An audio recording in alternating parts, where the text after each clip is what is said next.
Stone Temple Pilots in 1990, its members experienced almost immediate full-fledged rock stardom. That included a lot of media attention, much of it harsh. From the beginning, Stone Temple Pilots were thrashed by rock critics for everything from hair color to personal excess to a certain likeness to a certain other band. And in music, Stone Temple Pilots were on tour. They were great the first time I saw them, when they were called Pearl Jam. Despite media bashing, STP sold over 8 million records with their first 2 releases.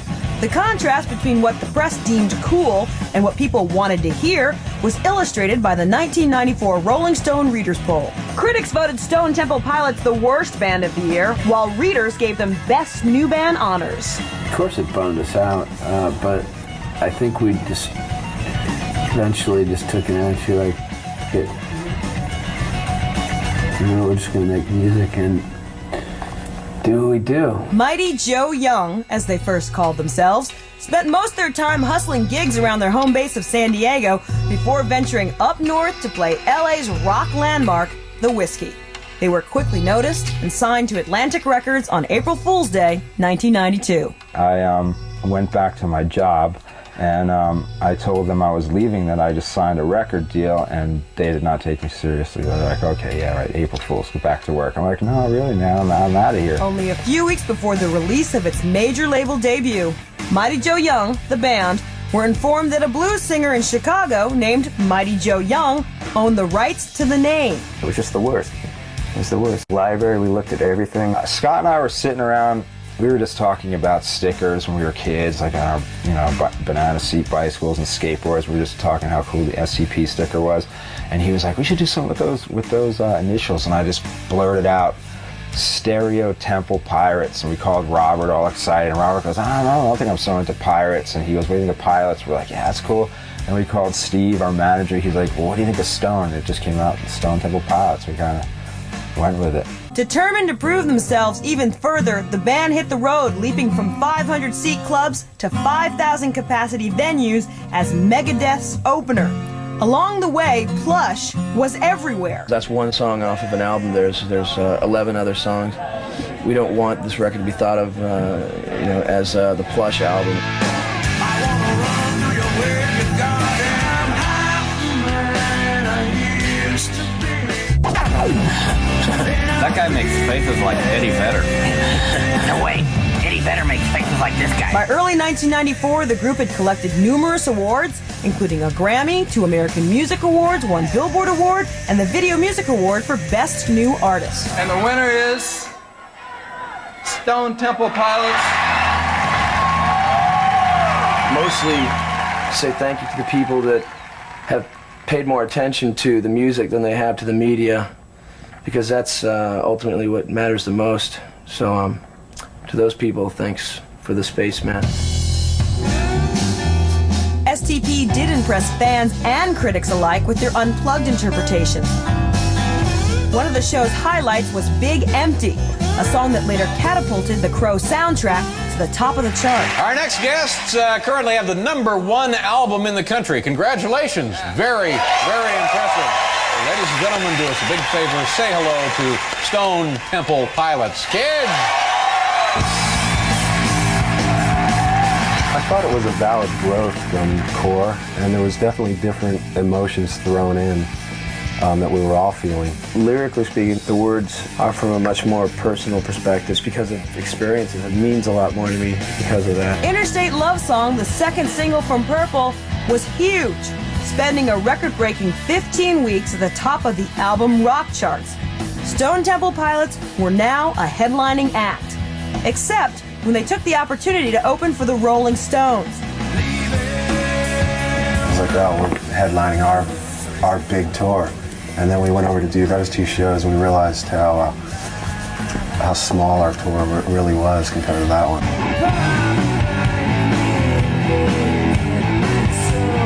I think that the stress of it's changed. The first album, it was kind of overwhelming. All of a sudden we're on a big label, and I think it forces you to second guess certain things more than we would now. We kind of just follow our instincts a little bit more than we have in the past. After several failed attempts in '95 to begin recording new material, the band finally did follow their instincts and headed to the Santa Ynez Mountains late in the year. They sequestered themselves on a 100-acre ranch that doubled as their home and recording studio. There they wrote, reconnected, and relearned how to be Stone Temple Pilots. We hadn't played together in a year. I mean, the band had almost broken up. It was like starting over. It worked out great, you know, and when we all got together, it was a pretty good environment because we got to be like, you know, kids again, playing around all the time and making music, which is what we love.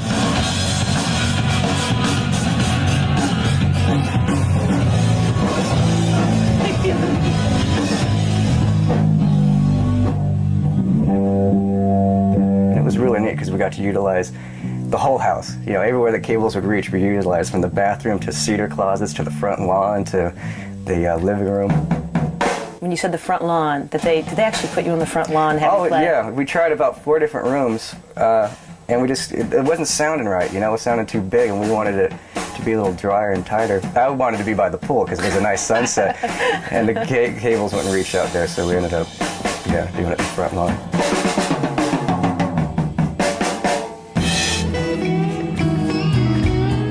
Many of their unique recording techniques can be traced back to producer Brendan O'Brien, the man behind their last 2 records, as well as works for Neil Young, Matthew Sweet, and Pearl Jam. He's just truly amazing. He has impeccable ears.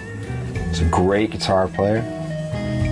And when we're doing something, it's like we don't even have to talk. What I'm trying to convey onto tape, he already hears it without me even explaining it, and it just happens, you know. What is the vibe of this record? It's more raw, I would say, than the other two, only because it's less produced than, say, the last one. We really got into experimenting with a lot of things, and then this one was a little more straight ahead.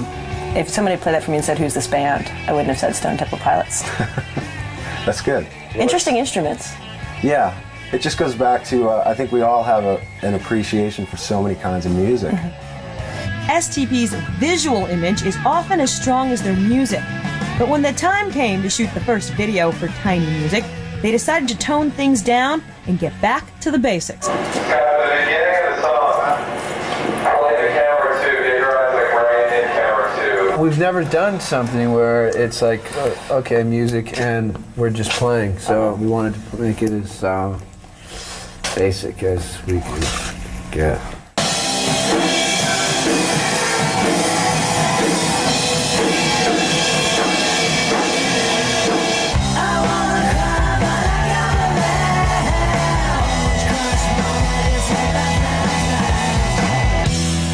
Temple Pilots stripped down both sound and visuals for Tiny Music, and while music is foremost in the group's mind, its members must still contend with past ghosts, present critics, and future decisions.